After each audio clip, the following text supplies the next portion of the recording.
विघ्नेश्वराय वरदाय सुरप्रियाय लंबोदराय सकलाय जगद्धिताय नागाननाय स्तुतियज्ञ विभूषिताय गौरीसुताय गणनाथ नमो नमस्ते।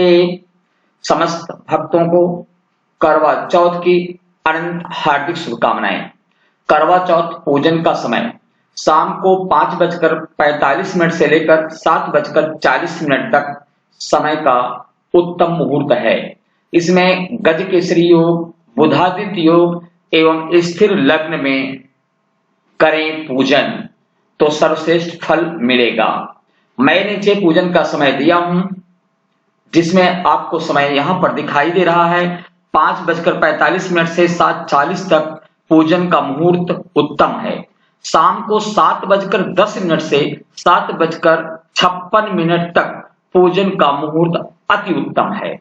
तो दोनों में आप समझ लें 7:10 से 7:56 तक अति उत्तम है, क्योंकि इस समय तीनों योग, गजकेसरी योग, बुधादित्य योग एवं स्थिर लग्न मिलेगी।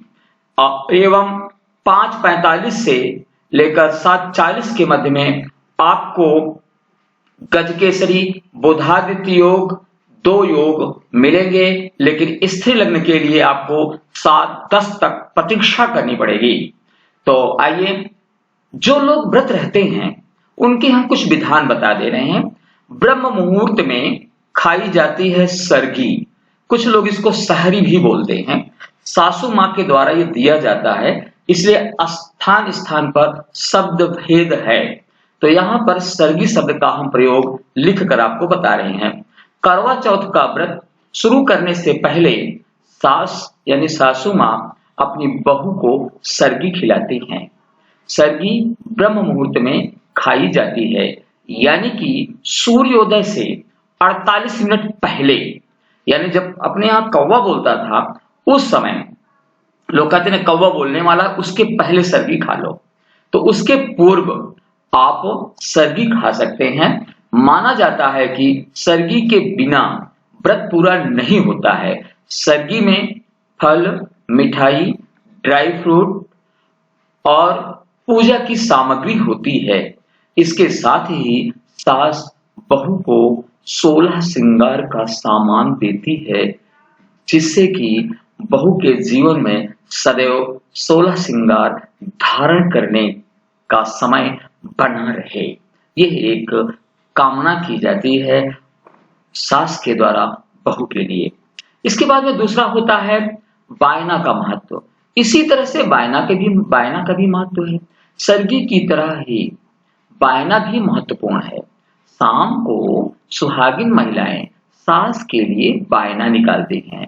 इसमें बहू सास को मिठाई, कपड़े, चूड़ी, बिंदी और कुछ धनराशि एक थाल में सजाकर पूजन के समय रखती हैं। शाम की पूजा के बाद सास को बायना देकर उनसे सदा सुहागिन रहने का आशीर्वाद लेती हैं। गजकेसरी, बुधादित्य योग एवं स्थिर लग्न में करें पूजन। शाम को 5:45 से लेकर 7:40 तक पूजन का मुहूर्त उत्तम है। शाम 7:10 से लेकर 7:56 तक पूजन का मुहूर्त अति उत्तम है। मैंने यहां पर 7:40 तक इसलिए लिखा है कि 7:40 पर बनारस में चंद्रोदय हो जाएगा। 7:44 पर इलाहाबाद में, 7:45 पर प्रतापगढ़ में, इसी तरह से लगभग 7:50 पर 7:48 से 7:50 के मध्य चंद्रोदय होगा लखनऊ में, और 7:56 और 58 के मध्य में चंद्रोदय होगा मेरठ में। तो हमने 3 शहरों का विवरण यहाँ पर प्रस्तुत किया है। इसी तरह से अन्य शहरों में चंद्रोदय का समय पृथक पृथक रहेगा। तो आप सभी भक्तों को करवा चौथ की अनंत हार्दिक शुभकामनाएं। दर्शनाय धन्यवादः। नमो नमः।